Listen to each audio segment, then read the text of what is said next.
Do you remember me? I'm Nora, the girl whose best friends betrayed her over a boy, out of jealousy. Now, I'm back. And if you stay until the end, you'll understand why this story had to be told. It's been a year since the incident. It was tragic. After that, my whole life revolved around planning how to take Maya down, and I finally came up with a complete plan.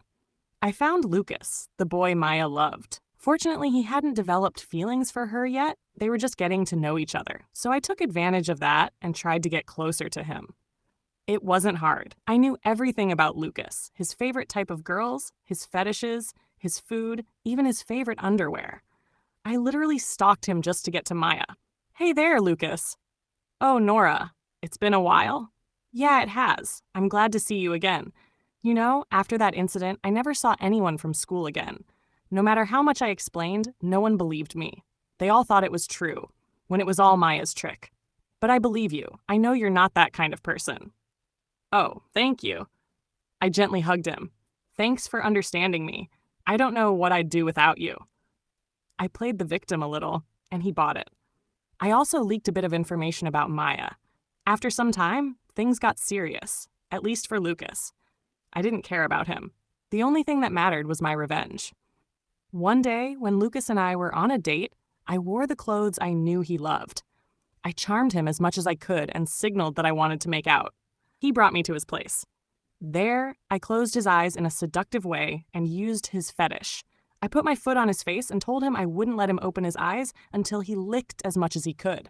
While he was focused on that, I unlocked his phone, sent all the messages and files related to Maya to myself, then deleted the sent messages so he wouldn't find out. After that, I let him have a good time. Honestly, I didn't know my feet were that effective. Oh, and by the way, whoever likes this video right now will get feet photos from their girlfriend. If you don't have a girlfriend, subscribe and you'll get one in 24 hours. Trust me, no one who tried this regretted it. Anyway, back to the plan. I read all of Maya's messages and found out she didn't even feel a thrill after ruining my life. That poured gasoline on the fire inside me. From the messages, I learned where Maya lived. It also seemed that on Thursday her parents wouldn't be home, and she had invited Lucas over at 6 p.m. I decided to go there before that. I knocked on the door. When she saw me, you should have seen her face.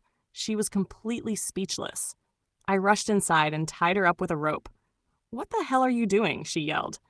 "Do you remember when you ruined my entire life for a random boy? Now it's time to pay back."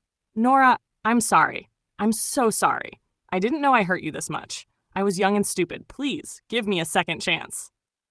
"Sorry. It's too late for that. I'll think about forgiveness after my revenge." I taped her mouth shut and locked her in another room. A few minutes later, the doorbell rang. I opened it. It was Lucas. He was shocked to see me there.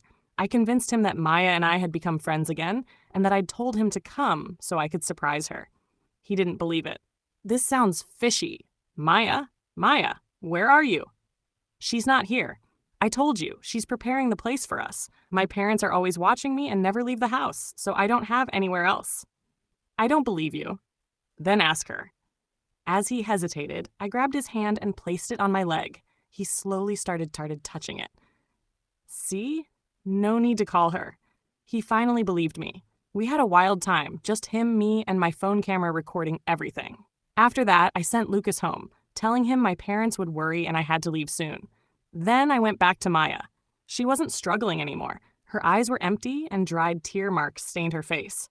I grabbed her head and whispered, "It was amazing, especially without you." Then I showed her the video. She cried through the entire thing, desperate, broken, innocent. I removed the tape from her mouth. "So, anything you want to say?" With a shattered voice, she whispered, "I'm sorry. I'm so sorry, so sorry." She kept crying and said, "I never knew I broke you this badly. I wish I had died before betraying you, Nora." My heart dropped. Her words echoed in my head.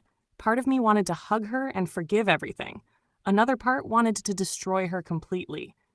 Memories flooded back. When we were kids, when she defended me at my weakest, when I stood by her when she needed me most. I broke down, realizing what I had done.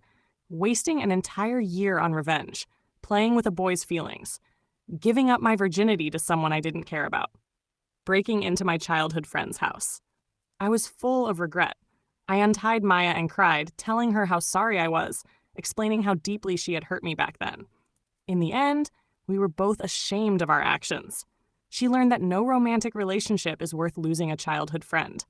And I learned that revenge is never as sweet as it seems.